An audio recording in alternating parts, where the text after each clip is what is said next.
por las aldeas de Cesarea de Filipo, y en el camino preguntó a sus discípulos, diciéndoles: ¿Quién dicen los hombres que soy yo? Ellos respondieron: unos Juan el Bautista, otros Elías, y otros alguno de los profetas. Entonces él les dijo: ¿y vosotros quién decís que soy? Respondiendo Pedro le dijo: tú eres el Cristo. Pero les mandó que no dijesen esto de él a ninguno. Y comenzó a llevarles necesario el Hijo del Hombre, padecer mucho y ser desechado por los ancianos, por los principales sacerdotes y por los escribas, y ser muerto y resucitar después de 3 días. Esto les decía claramente. Entonces Pedro le tomó aparte y comenzó a reconvenirle. Pero él, volviéndose y mirando a los discípulos, reprendió a Pedro diciendo: quítate delante de mí, Satanás, porque no pones la mira en las cosas de Dios, sino en las de los hombres. Amén. Se debe a las 2 noticias que también Pedro, junto con el resto de los apóstoles, recibió en esa ocasión por parte del Señor Jesús.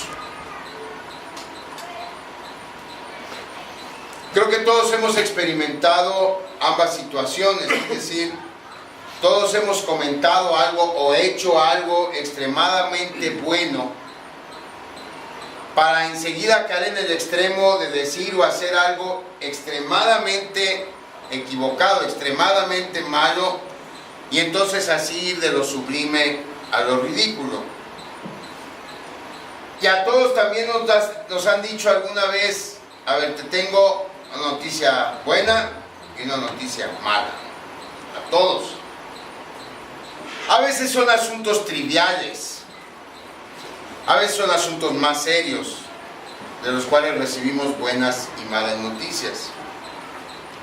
Pero para los apóstoles y para Pedro, las buenas y las malas noticias que estaban a punto de recibir tienen que ver con el asunto más trascendental de toda su vida. Estas eran las máximas buenas noticias que pudieran recibir, seguidas por las peores y las más terribles noticias que pudieran imaginar.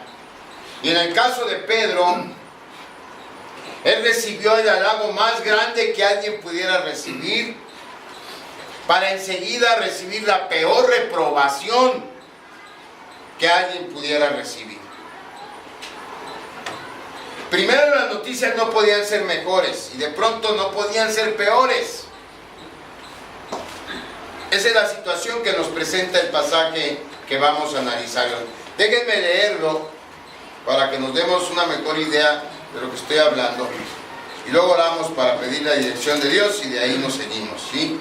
Marcos 8, del 27 al 33.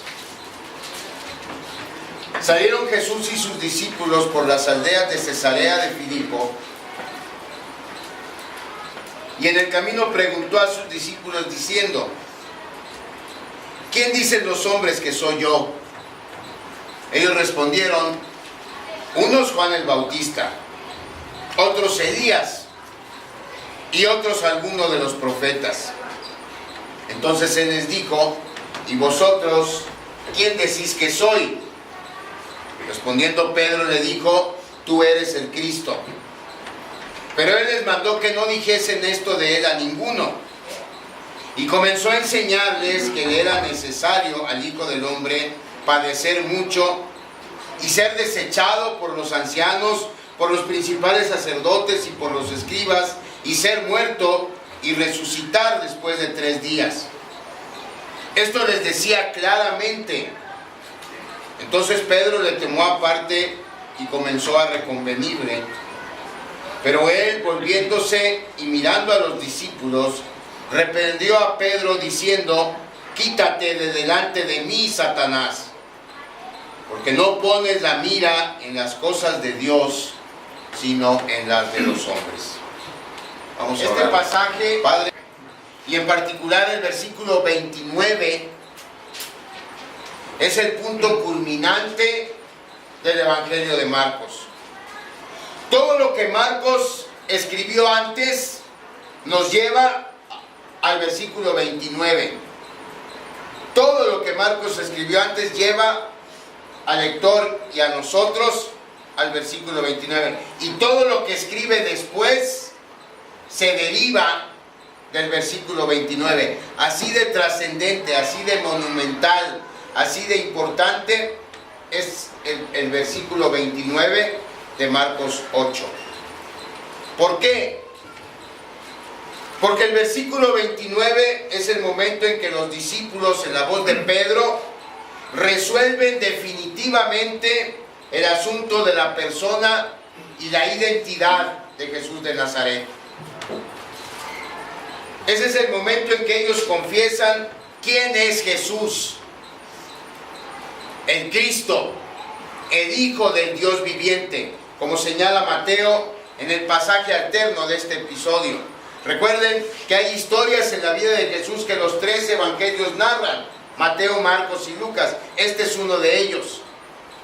Y Mateo lo narra en su capítulo 16. Y cuando Mateo registra lo que Pedro dice, aunque Marcos dice solamente que Pedro comentó: tú eres el Cristo, Mateo nos da la confesión completa de Pedro. Pedro dice: tú eres el Cristo, el Hijo del Dios viviente. Entonces, en ese momento los apóstoles tuvieron claro el concepto acerca de la persona de Jesús, aunque enseguida se iban a confundir grandemente en cuanto a la agenda del Señor. Desde su perspectiva, entonces, las buenas noticias eran que por fin habían entendido que su maestro era el Mesías, el Hijo de Dios. Algo que para un judío era la máxima revelación. Porque eso era todo lo que todo buen judío estaba esperando: la llegada del Mesías. Como nación, desde un principio, los israelitas esperaban la llegada del Mesías. Y cada judío en particular, en su vida personal, esperaba que mientras él viviera, el Mesías llegara. Y entonces esa sería su más grande bendición: que el Mesías llegara, y junto con la llegada del Mesías se efectuara la restauración total de Israel, la salvación de su patria, la bendición y la prosperidad para cada miembro de esa nación. Por supuesto que junto con la gloria y el esplendor que una vez Israel había tenido cuando David era su rey. Así que estos 12 hombres, junto con un puñado más de no más de 100 gentes, habían seguido a Jesús por más de 2 años ya, con la esperanza de que Jesús en realidad fuera el Mesías. Y por fin ahora ellos sabían que ciertamente su maestro era el Mesías. Y sin embargo, tan pronto ellos comprenden esta gloriosa realidad en cuanto a la identidad del Señor Jesús, son golpeados por la incomprensible y terrible noticia de que el Mesías habría de ser muerto en mano de sus enemigos.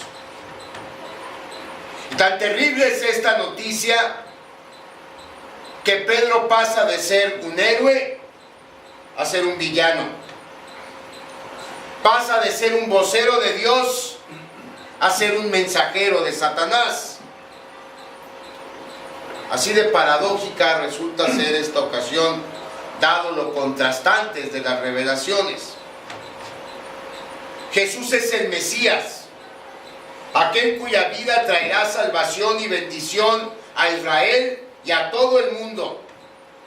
Y sin embargo, el Mesías será asesinado por la gente de Israel. Podemos entender entonces que este contrasentido, que el rey de Israel sea rechazado por el pueblo de Israel, constituye la peor noticia que alguien pudiera recibir después de saber que por fin el Mesías había sido revelado.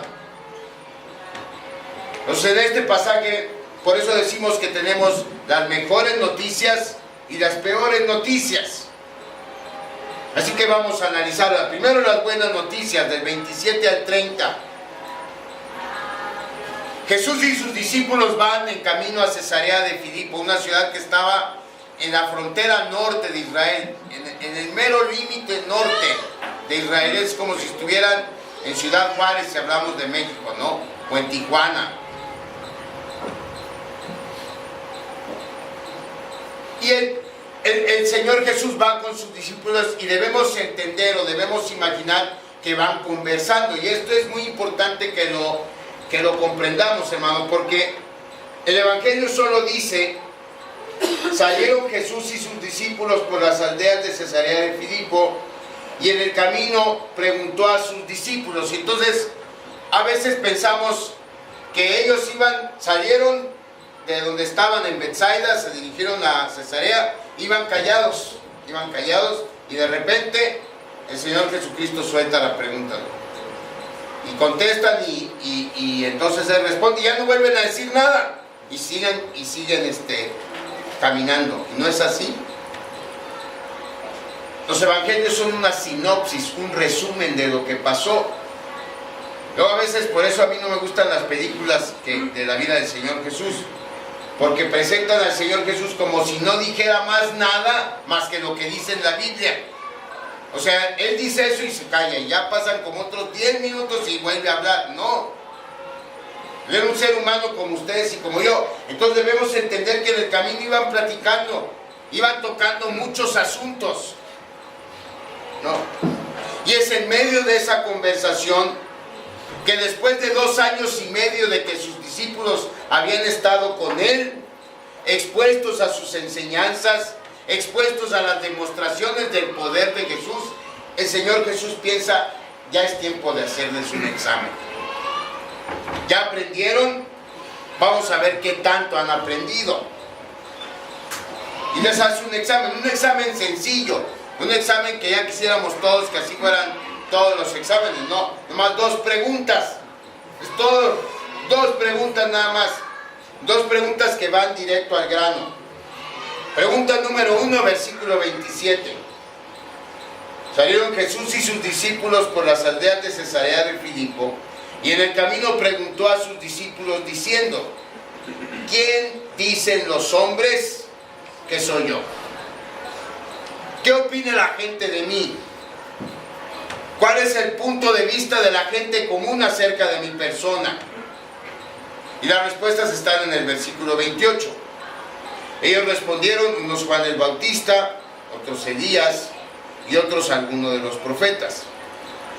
Si hubiera habido internet en aquel tiempo, y hubiera habido Yahoo, y nosotros pusiéramos esa pregunta: ¿qué dicen las gentes de Jesús?